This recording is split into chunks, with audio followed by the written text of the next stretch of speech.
السلام علیکم ورحمۃ اللہ وبرکاتہ۔ ناظرین، دا سٹوری فار لائف کے اندر آج جس موٹیویشنل سٹوری کا ہم نے انتخاب کیا ہے اس کا ٹائٹل ہے میری پہچان۔ اور میری پہچان کا جو مرکزی خیال ہے وہ یہ ہے کہ انسان اس دنیا کے اندر ایک مسافر کی طرح اپنی زندگی گزار رہا ہے۔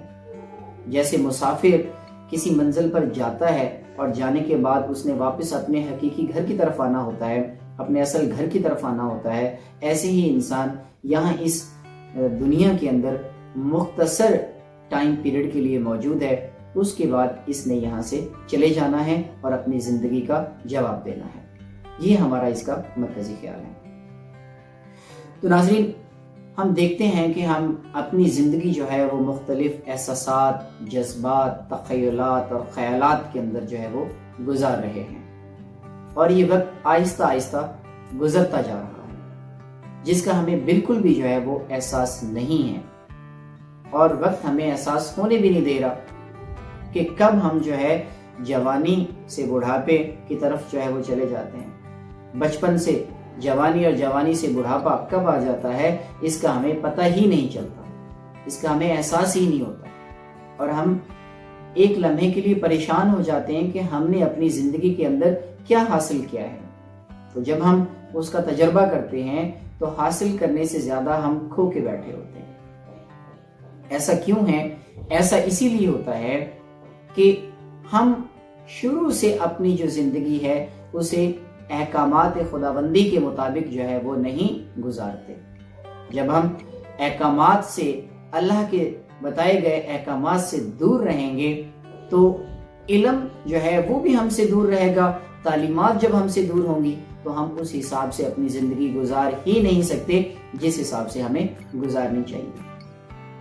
اور یہ ایک بہت بڑا المیہ ہے کہ ہمیں شروع سے ہی ہمارا جو ٹریک ہے وہ ہٹ کر بتایا جاتا ہے۔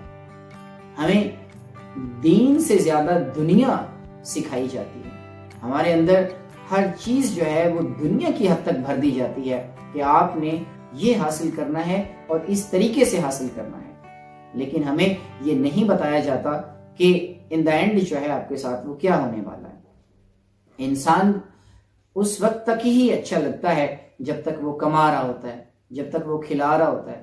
اس کے بعد جب بڑھاپا آتا ہے تو اس کو وہی چیزیں جو ہے نا وہ فائدہ دیں گی، انہی چیزوں نے اس کے لیے جو ہے نا وہ کارآمد ہونا ہے، انہی چیزوں نے فائدہ دینا ہے جو اس نے اپنے آخرت کے لیے جو ہے وہ جمع کی ہے۔ اس نے اپنی آخرت کے لیے کیا جمع کیا ہے وہ اس کے کام آئے گا۔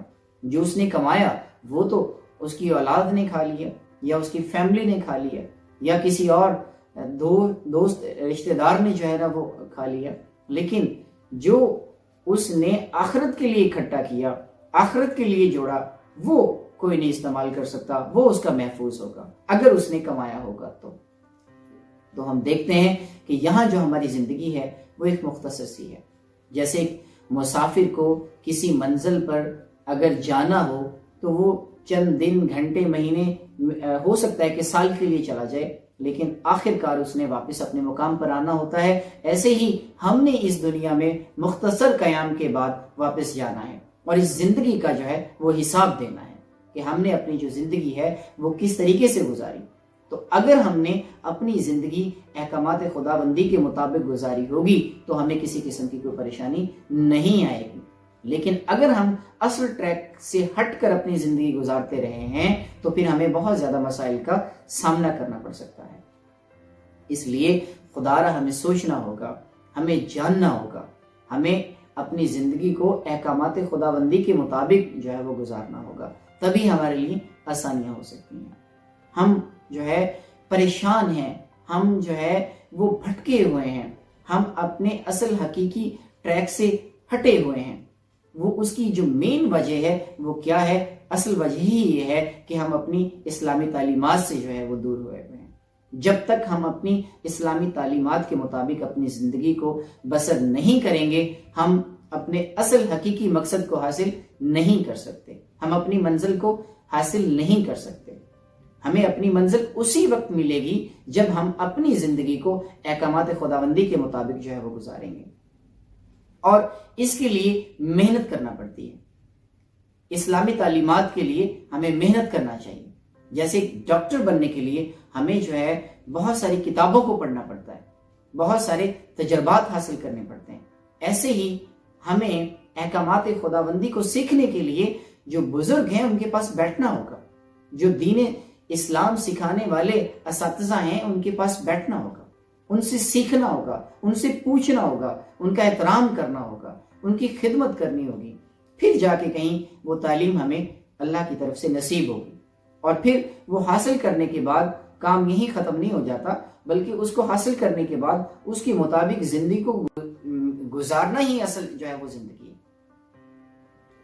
اور پھر نہ صرف حاصل کر کے ہم نے اس کو اپنے پاس رکھنا ہے, بلکہ اس علم کے مطابق ہم نے عمل بھی کرنا ہے, اپنی زندگی کو صراط مستقیم پر جو ہے وہ لے کر بھی آنا ہے. تبھی ہم جو ہے ایک کامیاب انسان کہلائیں گے, اور تبھی ہم جو ہے وہ کامیاب ہو پائیں گے. اگر ہم نے اس دنیا کے اندر رہتے ہوئے بالکل بھی فکر نہ کی اور بالکل بھی پرواہ نہ کی, جیسے زندگی چل رہی ایسے چلتی رہی, تو ہم بہت بڑے خسارے کی طرف جا رہے ہیں. ہمیں بدلنا ہوگا, اور یہ زندگی جب ہماری ہے تو اس کو بدلنا بھی ہمیں خود ہی ہے. کوئی باہر سے آ کے ہمیں ہماری زندگی کو تبدیل کرنے کا مشورہ نہیں دے گا, اور اگر کوئی آ کے دے بھی جاتا ہے تو زندگی اس وقت تک نہیں بدلتی جب تک ہم خود اپنی زندگی کو نہ بدلیں. جب تک ہم خود اپنے آپ کو نہیں بدلیں گے, کوئی دوسرا شخص ہمیں آ کے بدلنے والا نہیں ہے. انسان کے اندر جو انسان موجود ہے, جسے ضمیر کہتے ہیں, جب تک وہ اندر سے آواز نہیں دے گا اس وقت تک ہم بدل نہیں سکتے. اور اس کو بدلنے کے لیے ہمارے اندر جو آگ موجود ہے, ہمیں اس کو اور بڑھانا ہوگا اور بھڑکانا ہوگا. جب ہماری اندر کی آگ جو ہے وہ بھڑکے گی تو ہمارے لیے پھر حرارت بھی جو ہے نصیب ہوگی, حرارت بھی ہمیں جو ہے وہ ملے گی. اس لیے ہمیں سوچنا ہوگا, ہمیں جاننا ہوگا کہ ہم کیا کر رہے ہیں, ہم کر کیا رہے ہیں, اور ہمیں کرنا کیا چاہیے, اور ہمیں کیا کرنے کا حکم ملا ہے. پھر ہمارے لیے آسانیاں پیدا ہوں گی جب ان تینوں چیزوں کو ہم ایک ساتھ لے کر چلیں گے. ہم نے کرنا کیا ہے, ہم کرنے کیا آئے ہیں, اور ہمیں کرنے کا حکم جو ہے وہ کیا ملا ہوا ہے. پھر دیکھیے گا کہ ہماری زندگی جو ہے وہ کس طریقے سے جو ہے وہ تبدیل ہوتی ہے. خود بخود یہ تبدیل ہونے والی نہیں ہے. تو میری اللہ تعالیٰ کے ہاں التجا ہے, دعا ہے کہ اللہ پاک کی ذات ہمیں آسانی کی طرف لے کر جائے.